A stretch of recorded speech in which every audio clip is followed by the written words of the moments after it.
बिस्मिल्लाहिर्रहमानिर्रहीम। मैं पिछले 2 साल से चीख रहा हूँ कि ये लोग किस तरह बिजली का बिल भरेंगे। अभी मेरी दरख्वास्त जो है, ये मेरी दरख्वास्त है वज़ीर आज़म पाकिस्तान जनाब अनवारुल हक काकड़ साहब से, और मैंने सर से अभी आमने सामने सर के बैठा हुआ था एक मीटिंग में 2 दिन पहले। मैंने वहां भी सर से रिक्वेस्ट की कि हमारे शहर के लोग, हमारे मुल्क के लोग इन बिजली के बिलों की जद में आके मर जाएंगे, ये खत्म हो रहे हैं लोग, कैसे घर चलेगा। और सबसे बड़ी मुसीबत क्या है, सुने, ये अमीर लोगों के लिए वीडियो नहीं है, ये मिडिल क्लास फैमिली और गरीब के लिए। देखें, एक बंदा है, उसकी तनख्वाह 35,000 रुपए, मेरी 35,000 रुपए तनख्वाह हो गई, मेरे भाई की 50,000 रुपए हो गई, या मेरे वालिद को कहीं से रेंट आ रहा है, सब मिला मिलू के घर में 1 लाख रुपए आ रहा है।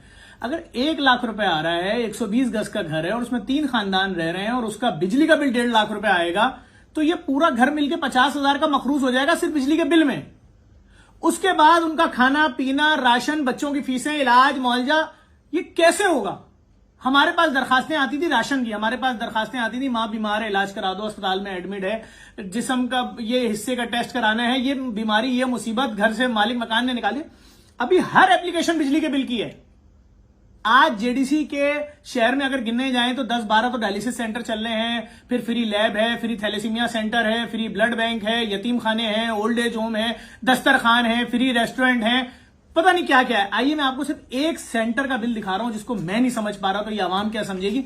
आइए इधर आ जाइए, इधर आ जाओ, इधर आ जाओ, इधर आ जाओ। ये हमारे गुलशन वाले डायलिसिस सेंटर का बिल है सर। यहां लिखा हुआ है, सबसे पहले तो आप समझ लें, ये लिखा हुआ है ऑफ पीक, ऑन पीक 26 रुपए, 34 रुपए। अब मेरी बात सुनिए, इनके थे स्लैब 2 से 3 महीने पहले तक या 4 महीने पहले तक के इलेक्ट्रिक के, कि आपने अगर 100 यूनिट जलाए तो उसका बिल बिलफर्ज 12 रुपए यूनिट के हिसाब से आएगा। उससे ऊपर जो यूनिट जाएगा, फिर उस ऊपर वाली यूनिट का जो 200 या 150 यूनिट से ऊपर जाएगा, अगर आपने खर्च की बिजली तो वो 250 रुपए बिलफर्ज या 16 रुपए यूनिट आएगा। ठीक है भाई। तो अब मेरे बिजली अगर मैंने यूज की है 250 यूनिट, तो 200 यूनिट का बिल आएगा 12 रुपए के हिसाब से, और जो 60 यूनिट है, 260 यूनिट का यूज है, उसका बिल आएगा 15-16 या जो भी रेट है। सारे स्लैब्स खत्म कर दिए हैं।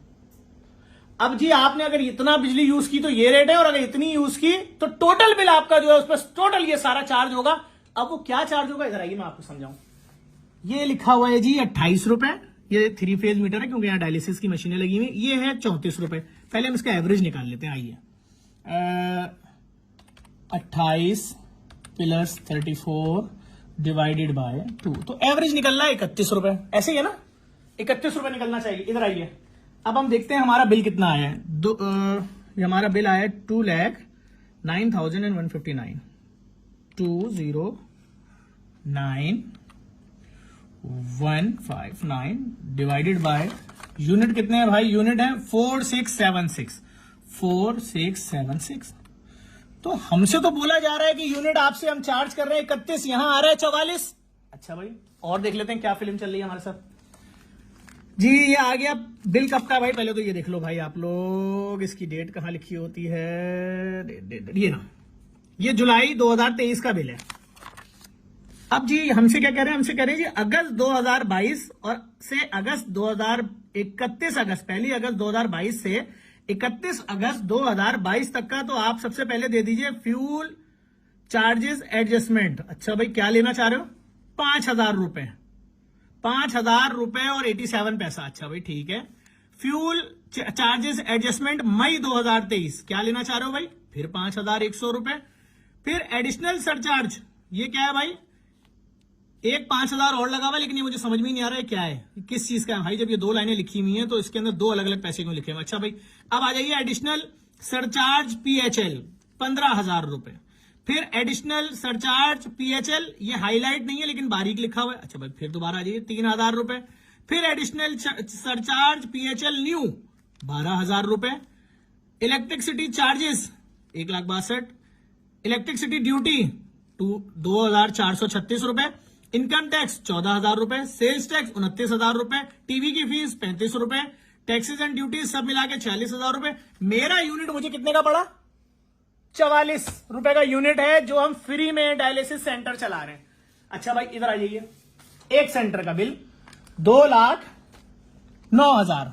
आइए भाई फिर दोबारा 209,159 मल्टीप्लाई बाय 12 महीने, 25 लाख रुपए का बिल एक डायलिसिस सेंटर का आप देंगे, अगर आप लोगों की जिंदगियां बचाने का काम कर रहे हैं। मैं नहीं कह रहा हुकूमत से, कि कोई ग्रांट दे दो। हम तो फलाई जा रहे हैं, पाकिस्तान में आज डोनर्स के पास पैसे नहीं है, हम अमेरिका के मुखिम पाकिस्तानियों से मांग रहे हैं लंदन में, लेकिन ये अवाम कैसे देगी पैसे?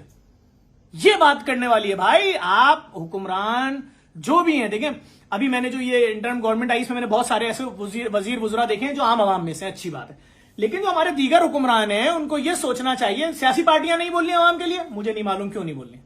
सियासी पार्टियां ये बिल लेके क्यों नहीं पहुंच रही, लोगों अदालत में क्यों नहीं जा रही, कानून साजी क्यों नहीं करवा रही, वापस के इलेक्ट्रिक को सरकार के अंडर में क्यों नहीं दिया जा रहा, दूसरे शहरों जितने यूनिट क्यों नहीं है कराची का? मैं इस बहस में भी नहीं पड़ रहा, मैं तो सीधी सीधी बात कर रहा हूं। एक आम आदमी जो बेचारा सुबह 9 बजे दफ्तर जाता है, रात 9 बजे घर आ रहा है, उसके बाद भी 5 घंटे किसी क्लिनिक पे, किसी केबल के ऑफिस में, किसी इंटरनेट केबल वाले का नौकरी कर रहा है, रात 1 बजे घर आ रहा है, दोनों पैसे एक जगह से 50,000 रुपए कमा रहा है, एक जगह से 15,000 कमा रहा है, 65,000 रुपए में 30,000 रुपए घर का रेंट दे रहा है और 60,000 रुपए के इलेक्ट्रिक को देगा, तो बकिया पैसे कहां से लाएगा? खाना कैसे खाएगा? बिजली का बिल देने के बाद वो जिंदा कैसे रहेगा? हमारा एहतजाज है, हमसे भी इतनी रिक्वेस्ट करते हैं हुकूमत से। और इस वक्त एक बहुत अच्छी चीज ये हुई है कि हमारे वजीर आला सिंध के जो हैं जस्टिस मकबूल बाकर साहब हैं, इंसानी हमदर्दी को समझते हैं। अगर इस वक्त जस्टिस मकबूल बाकर साहब, गवर्नर सिंध, अवामी गवर्नर हैं ये, और जो अनवारुल हक काकड़ साहब हैं, तीनों लोग बैठ जाएं और बैठ के अवाम के सिर्फ ये देख लें कि कितने घरों में भूख है इस वक्त। पूरी पूरी बस्तियां मिडिल क्लास फैमिली की खाने नहीं खा रही हैं। तो सर इस माफिया से अभी जो नई कंपनी के इलेक्ट्रिक की आई है, हम सुन रहे थे थर से बिजली लेकर आएंगे, आधे पैसे हो जाएंगे। अब सुनने में आ रहा है उनको इख्तियारात नहीं दिए जा रहे, उनको सिखाया जा रहा है ऐसे कर लो वैसे कर लो। ये अवाम तो देगी, अवाम नहीं दे पा रही, अवाम नहीं दे पा रही। लेकिन मैं अवाम से भी गुजारिश करूंगा, अगर कोई आपके पास के इलेक्ट्रिक का एम्प्लॉय आ रहा है, आप उसको ना छुएंगे ना धक्का देंगे, वो हमारा भाई है। अभी पहले ही पूरा शहर बेरोजगार है, खौफ बैठ जाएगा, कल उनको कंपनियां ऑर्डर देंगी, वो नहीं जाएंगे तो ये भी नौकरियों से जाएंगे। और ये देखें, ये मामला अपने अपने बहन भाइयों, अपने मजदूर तबके के साथ क्यों भिड़ रहे हो भाई? गलत है ये, हर हिसाब से अखलाकन शरन कानूनन गलत है भाई। एक ईस्ट इंडिया कंपनी जैसी एक कंपनी आ गई है आपके ऊपर, बैठ गई है आपके ऊपर, हमने आवाजें उठाई थी, ये रे पर्चे भाई, आज तक पेशियां भुगत रहे, ये बंडल के बंडल का अंबार लगा हुआ है, ये रे सारे, ये सब बंडल है भाई। जो उठाओगे ना केस, मैं पढ़वा दूंगा आप लोगों को। बहुत सारे लोग समझते हैं, उनको पता नहीं। इधर आओ, इधर आओ, पढ़ो केस नंबर पढ़ो, के इलेक्ट्रिक ने किस पे किया है? जफर अब्बास पे भुगत रहे हैं भाई, ये सब चीजें भुगत रहे हैं, हर चीज, ये सब एफआईआर जो मैंने कटवाई थी ये वो है कि जो लोग मरे थे। मैटर ये नहीं है, मैटर मैं आपसे नहीं कह रहा, लेकिन मैं एक बात बोलूंगा, किसी के साथ नाजायज नहीं करो, ज्यादती नहीं करो, कानून साजी की जरूरत है।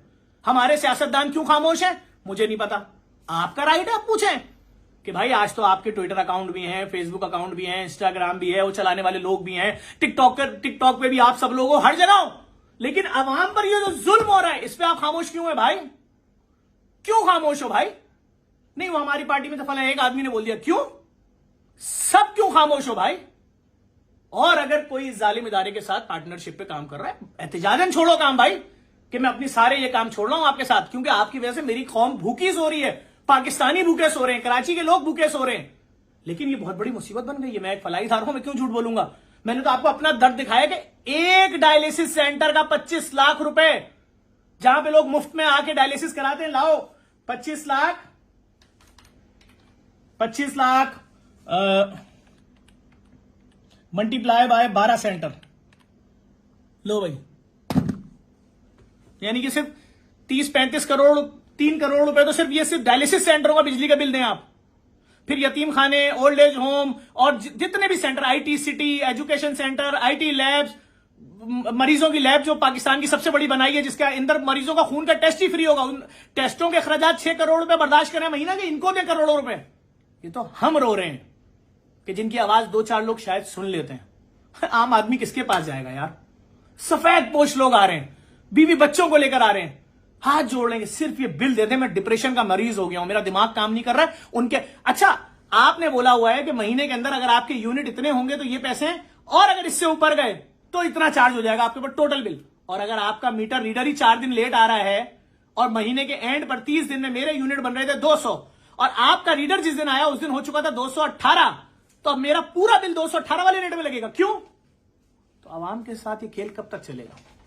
और आवाम से फिर बोलूंगा, भाई पुरअमन कानूनी रास्ता इख्तियार करें, दरखास्तें दें। हम भी भाई, हमने आपके राइट के लिए आवाज उठाई थी ना, क्या मेरा तो कोई सगा भाई नहीं मरा था, जो मर रहा था मैं जा रहा था, एफआईआर कटवा रहा था, ये रही सारी एफआईआर, ये सब एफआईआर तो हैं, और क्या है? मैं तो घर में नहीं बैठा, मैंने तो सारी एफआईआर कटवाई, एक एक बंदे के पास गया, उनकी फैमिलीज को लिया, मैंने कितना शोर किया कि ये जो अरबों रुपए का तांबा उतरा है ये किन किन शहरों में शिफ्ट हो रहा है, क्यों जा रहा है, यहां के अर्थ के तार क्यों बेचो। आज हुई ना अर्थिंग, 6.5 लाख पोलों पे अर्थिंग हुई है। हमने तो किसी से नहीं बोला, हमें हार पहना दो लाके 98 अरब रुपए की अर्थिंग करा दी। आज तो कोई नहीं मर रहा करंट लगने से, लेकिन ये इजाफी बिल मार रहे हैं, ये महंगे बिल मार रहे हैं। समझ में नहीं आ रहा, मेरे जैसे आदमी की समझ में नहीं आ रहा भाई कि तुम तो कह रहे हो 31 रुपए तुमसे लेंगे, 46 रुपए क्यों ले रहे हो, और 21 किस चीज की एडजस्टमेंट है, कयामत तक ये कवर नहीं होगी कि जी 2022 की एडजस्टमेंट आप दीजिए। आपके मोहल्ले में फला आदमी ने कुंडा लगाया था, उसका बिल आप दीजिए। हमारे पीएमटी का फला बटन टूट गया, उसके पैसे आप दीजिए। क्यों? लेकिन बात फिर वही है, कोई सुनेगा ही नहीं।